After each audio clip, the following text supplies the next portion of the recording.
Good morning students. आज हम हिंदी में निर्भय बनो इकाई का अभ्यास करेंगे।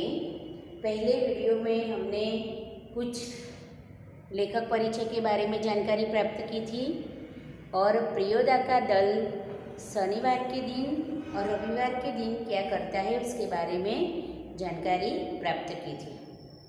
फिर प्रियोदा के दल में एक नया सदस्य आता है जिसका नाम है मनमोहन, लेकिन सब उसे मोना के नाम से पुकारते हैं। मोना को राष्ट्र के बारे में कुछ सवाल प्रियोदा पूछता है तो उसका सही उत्तर देता है। फिर कहता है तुम्हें गाना गाना आता है, तुम्हें खेलना आता है, फिर तुम्हें तैरना आता है। सारी बातें मोना को सवाल के रूप में प्रियोदा पूछता है। तब वह मोना बताता है कि मुझे तैरना नहीं आता। तब प्रियोदा कहता है कि कोई बात नहीं, सूर्य नारायण उसे तैरना सिखा देगा।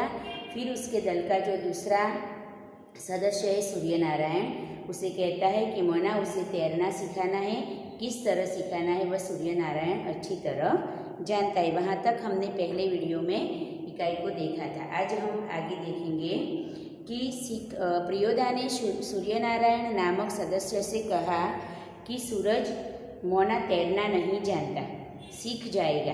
एक दिन उठाकर पानी में फेंक दूंगा, खुद तैरने लगेगा। एक दिन उठाकर फेंक दूंगा, फिर वह स्वयं तैरना सीख जाएगा। क्योंकि आपको कोई बचाने वाला नहीं है तो आप खुद को बचाने का प्रयास अवश्य करने वाले हैं, और जिसके कारण आपकी अंतर में, आपके भीतर जो भी शक्ति भरी पड़ी है वह बाहर आएगी। तो उठाकर पानी में फेंक दूंगा तो वह खुद तैरना सीख जाएगा। सभी हंसे। सूर्य नारायण पढ़ने में कमज़ोर है लेकिन शरीर उसका मजबूत है। वह पढ़ाई में कमज़ोर है लेकिन वह शरीर से हट्टा कट्टा है। रोज़ 100 दंड बैठक करता है, 100 दंड बैठक रोज करता है। उसके साथी सूरज पहलवान कहते हैं, उसके साथी उसे सूरज पहलवान कह के पुकारते हैं। उसको दल के सदस्यों को तैरना सिखाना उसी का काम है। दल के सदस्यों को तैरना सिखाना सूरज का काम है। यानी कि कोई भी ऐसी एक्सरसाइज करनी है तो वह सभी सदस्यों को मदद करता है, उसको सिखाता है। तो यहाँ पर तैरना सिखाने का काम भी सूर्य नारायण का है। उस दिन सभी ने एक नए सदस्य मोना यानी मनमोहन से गीत सुनने की इच्छा प्रकट की। जब प्रियोदा ने पूछा था कि मोना को गीत गाना आता है तो उसने हाँ कहा था। तो सभी सदस्यों को मोना का गीत सुनने की इच्छा हुई। मनमोहन पहले लजाया, मतलब शर्माया, किंतु जब प्रियोदा ने आग्रह किया तो उसने खखार कर गला साफ किया। प्रियोदा ने उसे आग्रह किया कि नहीं, गाना तो तुझे गाना पड़ेगा, सबकी इच्छा है तो सबके सामने तू गाना गा। तो प्रियोदा की बात सुनकर वह गाना गाने के लिए तैयार होता है, गले को खखारता है, साफ करता है। कौन गीत गाए, वो कौन सा गीत गाए, उसने शुरू किया, राम रहीम न जुदा करो भाई। उसने गीत गाना शुरू किया कि राम और रहीम दोनों एक ही है, उसे जुदा मत समझो, तुम अपने हिसाब से उसे अलग मत करो। दिल को सच्चा रखना जी, चाहे कोई भी धर्म का व्यक्ति हो उसके प्रति सद्भावना रखो, दिल को साफ रखो, दिल में किसी प्रकार का भेदभाव न रखो। गीत समाप्त होने के बाद प्रियोदा बोले, मतलब यहाँ पर उसने, मोना ने कौन सा गीत गाया, तो राम रहीम न जुदा करो भाई, दिल को सच्चा रखो, सच्चा रखना जी। गीत समाप्त होने के बाद प्रियोदा बोले, वाह बहुत मीठा गला है, मतलब तुम्हारा सुर बहुत मीठा है। कालू तुम प्रभात फेरी वाले दोनों गीत मोना को सिखा देना। सुबह प्रभात फेरी में जब बच्चे जाते हैं तो प्रभात फेरी में जब जाते हैं तब सभी लोग कुछ न कुछ ईश्वर का गीत गाते हैं या प्रार्थना गाते हैं या कोई न कोई गीत गाकर वह पूरे मोहल्ले में, पूरे गांव में फेरा लगाते हैं। तो यहाँ पर ये बच्चे जब जाते हैं तो उनके 2-3 गीत है वह सिखा देने की बात कालू को बताई। सूरज पश्चिम की ओर झुक गया, मतलब शाम होने की तैयारी बालूचर पर लाली उतर आई। सूरज ढलने लगा तो उसकी लालिमा वहाँ के रेतीले तट पर फैल गई। परमान की धारा पर डूबते हुए सूरज की अंतिम किरणें झिलमिलाई। परमान की धारा यानी कि परमान नदी का बहता पानी, उस पर सूरज की अंतिम किरणें भी पानी के साथ साथ झिलमिलाने लगी। पखेरु दल बांधकर बांसवन की ओर लौटने लगे। पखेरु एटले पक्षी, पखेरु यानी कि पक्षी।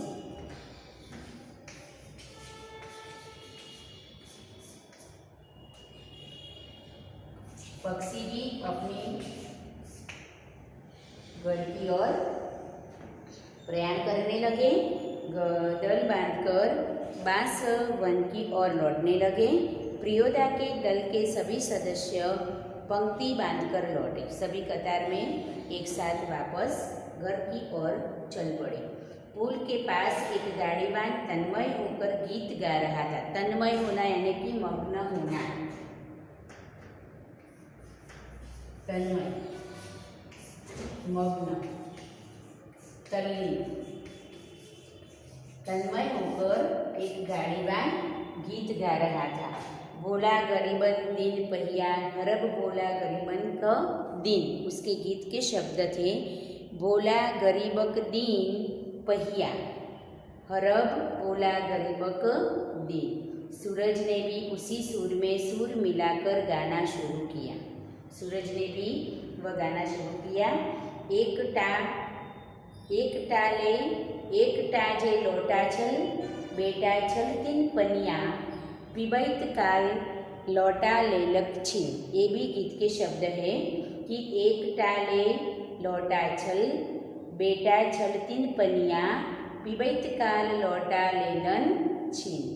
कृत्यानंद झा ने कहा, विद्यापति की लाचारी है। विद्यापति वह प्रसिद्ध कवि है और गीत के शब्द है, कृत्यानंद झा ने कहा, कृत्यानंद क्या जाने विद्यापति की लाचारी। विद्यापति की लाचारी क्या है वह कृत्यानंद क्या जाने। इस तरह सूरज ने भी वह गाड़ीवान के साथ साथ उसका गीत शुरू किया। फिर लाचारी लाचारी, लाचारी लाचारी एक लोकगीत है, टट्ठाई, ऐसा कहकर वहाँ सब बच्चे आनंद के साथ घर वापस लौटे। बालूचर के उस पार से किसी ने फायर किया। एक पखेरु बालू पर गिरकर छटपटाने लगा। पखेरु यानी कि पक्षी। एक पक्षी बालूचर पर गिरकर वापस छटपटाने लगा। किसी ने उसे तीर मारा था। उसका जोड़ा विकल होकर बहुत देर तक रोता रहा। विकल होना यानी कि व्याकुल होना। विकल, व्याकुल। विकल होना यानी कि व्याकुल होना। तो एक जोड़ा यानी कि पक्षी का एक जोड़ा व्याकुल होकर रोता रहा। तो पक्षी दल शाम होने पर अपने घोंसले की ओर वापस आ रहा है। उसी समय किसी ने उसे तीर मारा और तीर लगने पर उस पक्षी दल में से एक जोड़ा टूट गया और एक पक्षी वहाँ गिर पड़ा। मटमैले अंधकार में एक अर्दलीनुमी आदमी दौड़ा हुआ आया और मरी हुई चिड़िया के डैनों को पकड़कर चिल्लाया। अर्दलीनुमी એટલે अफसर का नौकर। अर्दलीनुमी એટલે अफसर का नौकर।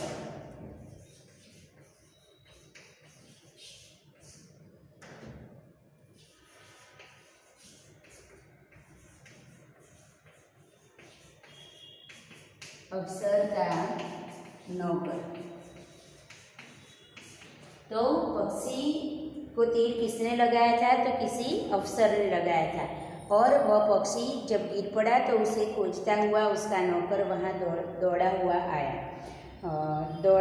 आया और मरी हुई चिड़िया के डैने को, डैने मतलब पंख, डैन पंख,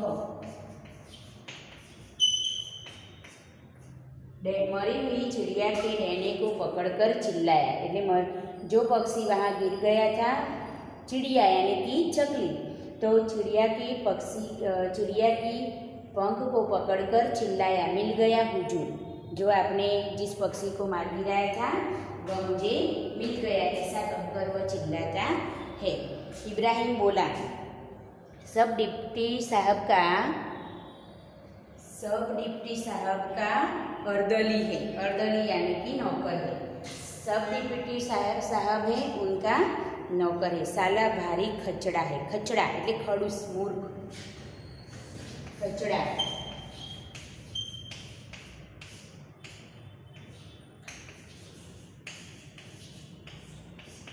तो एक अर्दली वहाँ पर दौड़कर आता है, मरी हुई चिड़िया के पंख पकड़कर चिल्लाता है कि मिल गया हुजूर, मिल गया। तब इब्राहिम बोलता है कि सब डिप्टी साहब का अर्दली है। सभी बच्चों के मन में एक सवाल उठता है उसे देख कर के ये कौन है। तो इब्राहिम ने बताया कि वह सब डिप्टी साहब का नौकर है। साला भारी खचड़ा है, वह बहुत मूर्ख है, खड़ूस है। हमारी गुजराती भाषा में हम उसे खड़ूस बोलते हैं। कोई अच्छा व्यक्ति नहीं, उसका व्यवहार अच्छा नहीं होता तो वह उखड़ा उखड़ा रहता है तो हम उसे खड़ूस बोलते हैं। तो खचड़ा है। प्रियोदा के मुंह से अचानक निकला हॉल्ट। उनके दल का एक नियम था कि कोई भी गाली गलौज नहीं कर सकता। उनके दल का एक नियम था कि कोई भी गाली गलौज नहीं कर सकता, जाने अनजाने भी कोई गाली या अपशब्द नहीं बोल सकता। इसलिए उसने कहा रुको। तब इब्राहिम को अपनी गलती का एहसास हुआ। प्रियोदा ने उसे बोलते हुए रोका। तब इब्राहिम को याद आया कि मैंने गलती से उसे अपशब्द बोल दिए हैं। तो अपनी गलती का उसे एहसास हुआ। दल का नियम है कोई सदस्य किसी किस्म का अपशब्द या गाली मुंह से नहीं निकालेगा। उनका जो दल था उसका नियम था कि कोई भी व्यक्ति किसी भी तरह के अपशब्द अपने मुंह से नहीं बोलेगा। तो यहाँ पर तो इब्राहिम ने उसे खड़ूस या मूर्ख बोल दिया। इब्राहिम ने तुरंत ही सिर झुकाकर दल के नायक प्रियोदा और सदस्यों से माफ़ी मांगी। उसने जो गलती की उसकी माफ़ी उसने प्रियोदा से और अन्य सदस्यों से भी मांगी। बात यह है कि साले ने फिर उससे बोला, मुंह से निकल गया साले ने। तो सभी हंसे। पहले गलती करता है, अपशब्द बोलता है, खचड़ा बोलता है, फिर माफ़ी मांगता है और माफ़ी मांगकर फिर से साला शब्द बोल देता है। हम भी किसी को ऐसे गुस्से में होते हैं तो साला शब्द का वह भी एक अपशब्द है प्रयोग करते हैं। तो बात यह है कि साले ने फिर से उससे मुँह से फिर गाली निकल गई। सभी हंसे। प्रियोदा ने गंभीर होकर कहा, इब्राहिम यह तुम्हारी 8वीं गलती है। क्योंकि उनके दल का नियम था कि कोई 10 गलती करे तो उसे दल से निकाल दिया जाए। तो इब्राहिम की वह 8वीं गलती थी। तो प्रियोदा ने उसे कहा, इब्राहिम यह तुम्हारी 8वीं गलती है। 10 होते ही हम तुम्हारे साथ नहीं रहेंगे, मतलब दल से तुझे निकाल देंगे। इब्राहिम ने पूछा, लेकिन सरकारी अफसरों को तो गाली देने में क्या हर्ज है? हर्ज मतलब आपत्ति। हर्ज आपत्ति। सरकारी अफसरों को गाली देने में क्या आपत्ति है, क्या नुकसान है? वो तो सबको नुकसान पहुंचाते रहते हैं, सबको गाली देते हैं, तो हम भी उन्हें गाली दे तो इसमें कौन सी नई बात है? तुम्हारा मुंह खराब होगा। प्रियोदा ने उसे कहा कि तुम गाली दोगे तो उसका तो कुछ नहीं होगा, लेकिन तुम्हारा मुंह का खराब होगा। उनका कुछ भी नहीं बिगड़ेगा, इसका कुछ भी बिगड़ने वाला नहीं है। मगर वे जो गाली देते हैं, तो इब्राहिम ने कहा वो तो सारे दिन सबको गालियाँ ही देते रहते हैं, तो उसका क्या है? मगर वे जो गाली देते हैं वे ही क्यों, बहुत लोग गालियाँ बकते हैं। वे अकेले ही नहीं, लेकिन इस दुनिया में कई लोग ऐसे हैं जो बार बार अपने मुंह से ऐसी गालियाँ बोलते रहते हैं। नहीं प्रियोदा, वे ही क्यों, वे बहुत लोग गालियाँ बकते हैं।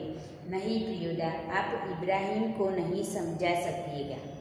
दल के अन्य सदस्य प्रियोदा से कहते हैं कि आप इब्राहिम को नहीं समझा पाओगे, क्योंकि वह ऐसे तर्क, ऐसे दलीलें करता ही रहेगा। वह महीन बात देरी से बूझता है। महीन એટલે सूक्ष्म, महीन नो, सूक्ष्म,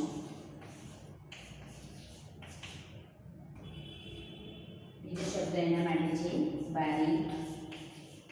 वह सूक्ष्म और बारीक बात बहुत देर से समझता है उसके लिए बूझता है शब्द में, बूझना।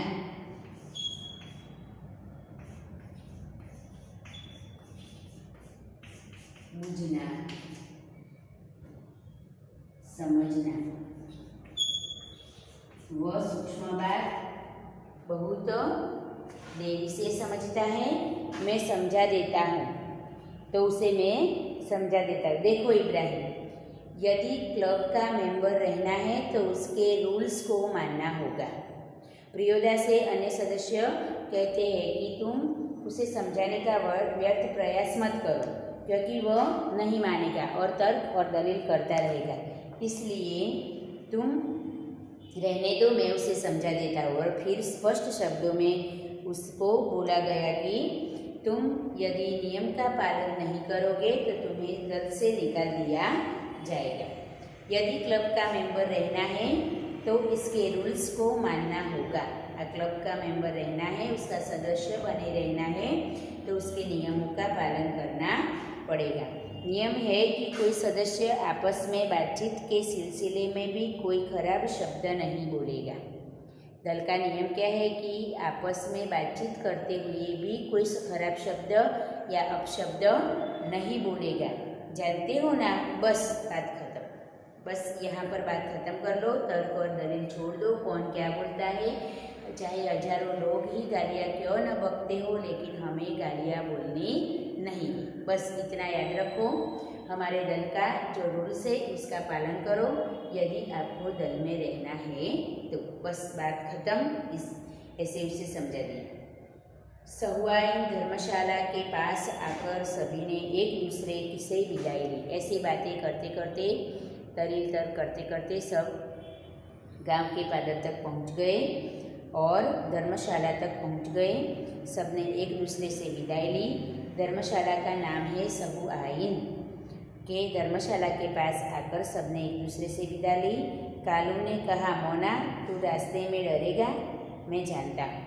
कालू मोना को लेके आया था, तो इसलिए वह उसे जानता है कि उसे रास्ते में डर लगेगा, तो इसलिए वह कहता है कि चल मैं तुझे पहुँचा दूँ। कालू कहता है कि मोना तू डरता है, इसलिए मैं तुझे पहुँचा दूँ। यहाँ पर उसके मन में से डर को भी भगाना है। कालू के मन में जो डर है वह डर को भी भगाना है। इसलिए मोना को छोड़ने के लिए जब कालू जाता है तो प्रियोदा उसे मना करता है और प्रियोदा ने उसे रोककर कहा कि मोना डरता है, मतलब मोना के मन में डर है, वो उसे डर लगता है, मैं उसे पहुंचा दूंगा। कालू को उसने कहा कि कालू तुम जाओ, कालू तुम घर जाओ, मैं उसे घर पहुंचा दूंगा। क्योंकि प्रियोदा को मोना के मन में से डर को निकालना था। किस तरह निकालना है यह हम देखते हैं। रास्ते में प्रियोदा चुप रही। प्रियोदा मोना को उसके घर छोड़ने जाते हैं तो रास्ते में वह कुछ भी बोले बिना ही चले जा रहे हैं। एक सुनी जगह पर आकर रुक गए। वहाँ रास्ते में एक सुनी जगह आती है, वहाँ पर आकर ठहर गए। फिर सड़क के दोनों और बड़े बड़े पीपल के पेड़ थे। वहाँ पर आकर जहाँ पर रुके वहाँ पर सड़क थी बीच में और दोनों और बड़े बड़े पीपल के झाड़ थे। दोनों और बड़े बड़े पीपल के पेड़ थे। दोनों और बहुत दूर तक खंडहर और मैदान था। वहाँ पर पीपल के पेड़ थे और दूर दूर तक वहाँ सुनी जगह थी, मतलब मैदान था, खुला मैदान था और वहाँ एक खंडहर भी था।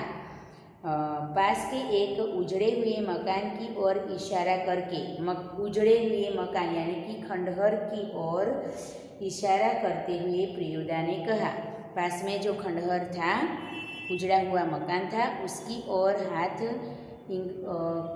हाथ लंबा कर प्रियोदा ने कहा, जानते हो इस घर में कभी मुर्दों की चीड़फाड़ होती है। जो मरे हुए व्यक्ति होते हैं यहाँ पर लाए जाते हैं और उनके शरीर की चीड़फाड़ यहाँ पर होती है। पोस्टमार्टम हाउस था। जो ये उजड़ा हुआ खंडहर है, मकान है, वह पोस्टमार्टम हाउस है। इसलिए लोगों को डर है कि आसपास के पेड़ों पर भूत पिशाच किलकिल करते रहते हैं।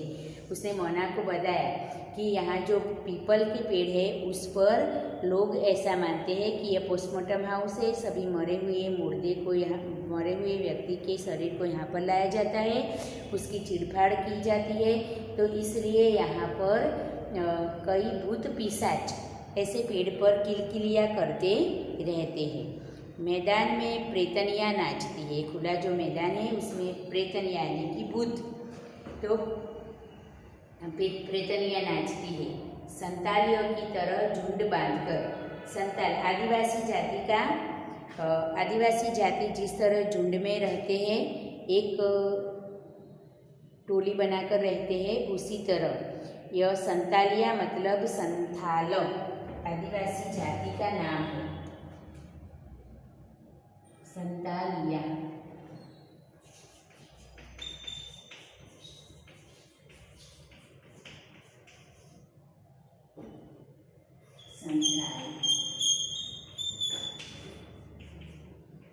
आदिवासी जाति।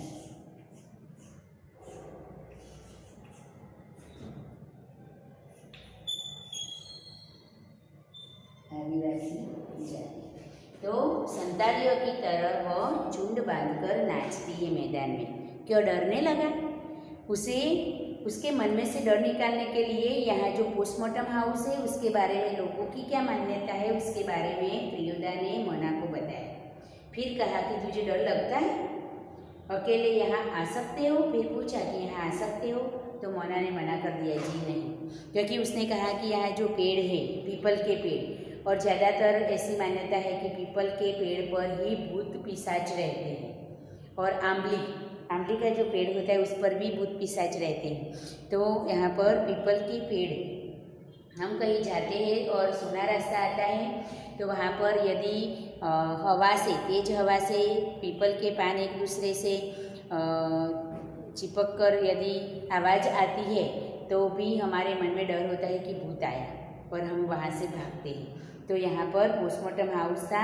यहाँ पर लोग मानते हैं कि झाड़ पर या पेड़ पर भूत पिशाच रहते हैं। फिर खुले मैदान में झुंड बनाकर आदिवासियों की तरह भूतनिया यानी कि प्रेतनिया नाचती है, ऐसा कहा। फिर कहा कि तुझे डर लगता है?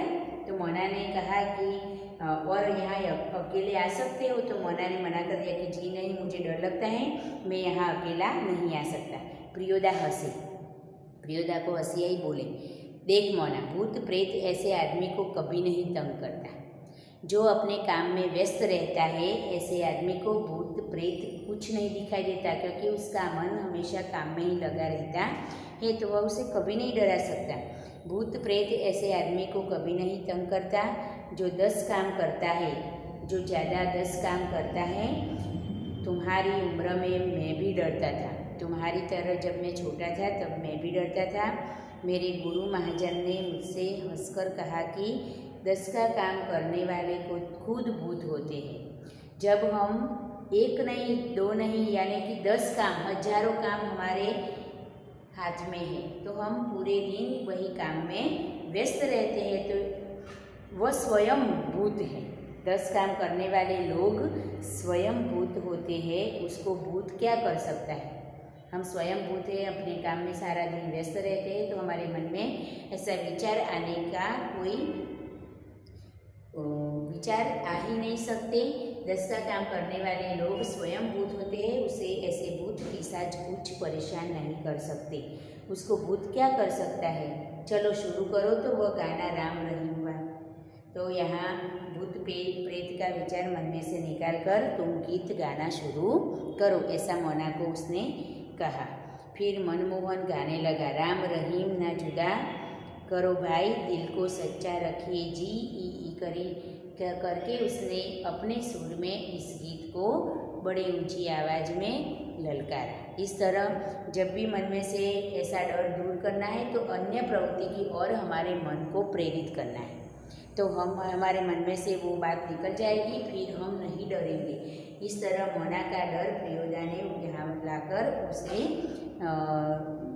डर से बाहर निकाला और कहा कि जो 10 का काम करते हैं वह स्वयंभूत होते हैं, इसलिए हम पूरा दिन यदि काम में व्यस्त रहते हैं तो हमारे मन में ऐसे भूत पिशाच के कोई विचार नहीं आते और तुम अपने मन को स्वस्थ बनाकर गाना शुरू करो, आपको डर लगेगा नहीं। तो यहाँ पर निर्भयता का पाठ प्रियोदा मोना को भी इस तरह सिखाता है। तो इस तरह हमारे जीवन में निर्भय बनना चाहिए, यह प्रेरणा हमें इस इकाई से मिलती है।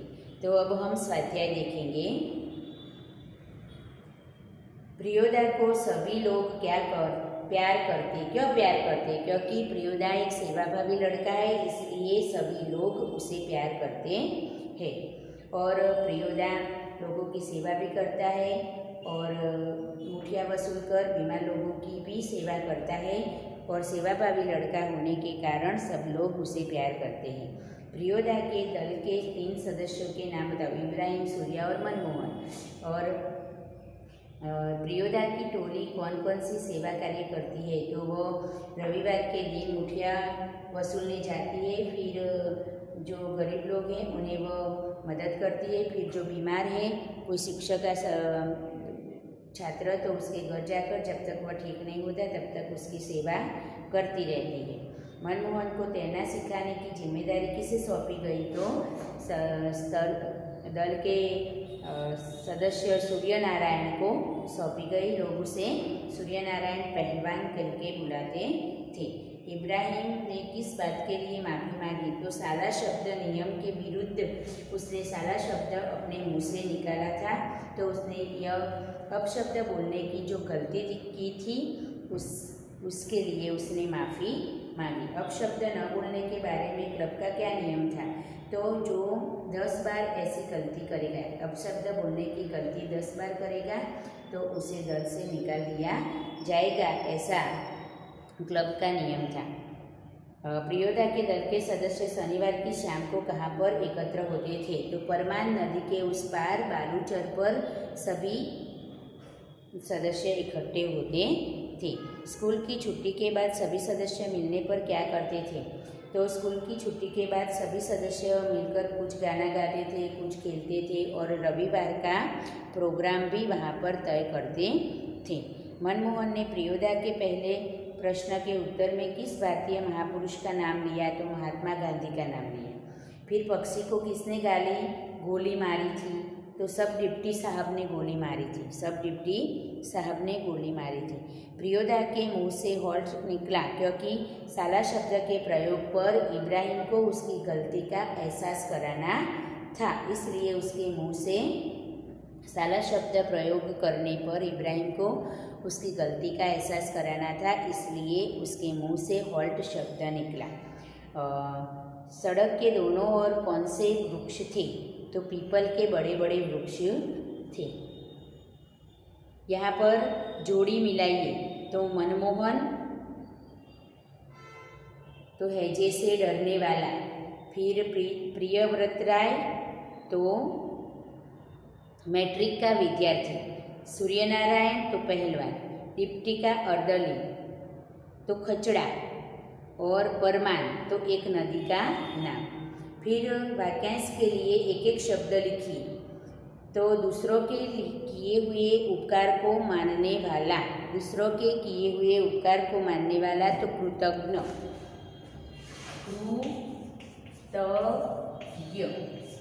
दूसरों के उपकार को मानने वाला तो कृतज्ञ और दूसरों के किए गए उपकार को न मानने वाला तो कृतज्ञ। ये दोनों शब्द डिफरेंट है, दोनों शब्द में दोनों का मीनिंग्स भिन्न भिन्न है, आपको ध्यान रखना है। उपकार न मानने वाला यानी कि कृतज्ञ, उपकार मानने वाला यानी कि कृतज्ञ। उपकार और अपकार दोनों का गुजराती अर्थ उपकार और अपकार। विरोधी शब्द पूछा जाए कृतज्ञ तो कृतज्ञ, इस तरह हमें लिखना है।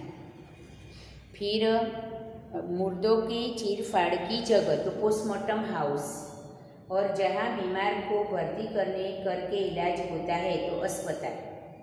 सूचना अनुसार विरोधी शब्द आपको लिखने हैं। तो गरीब तो अमीर, प्यार तो नफरत, स्वस्थ तो अस्वस्थ, गलत तो सही और उजड़ा तो हरा भरा।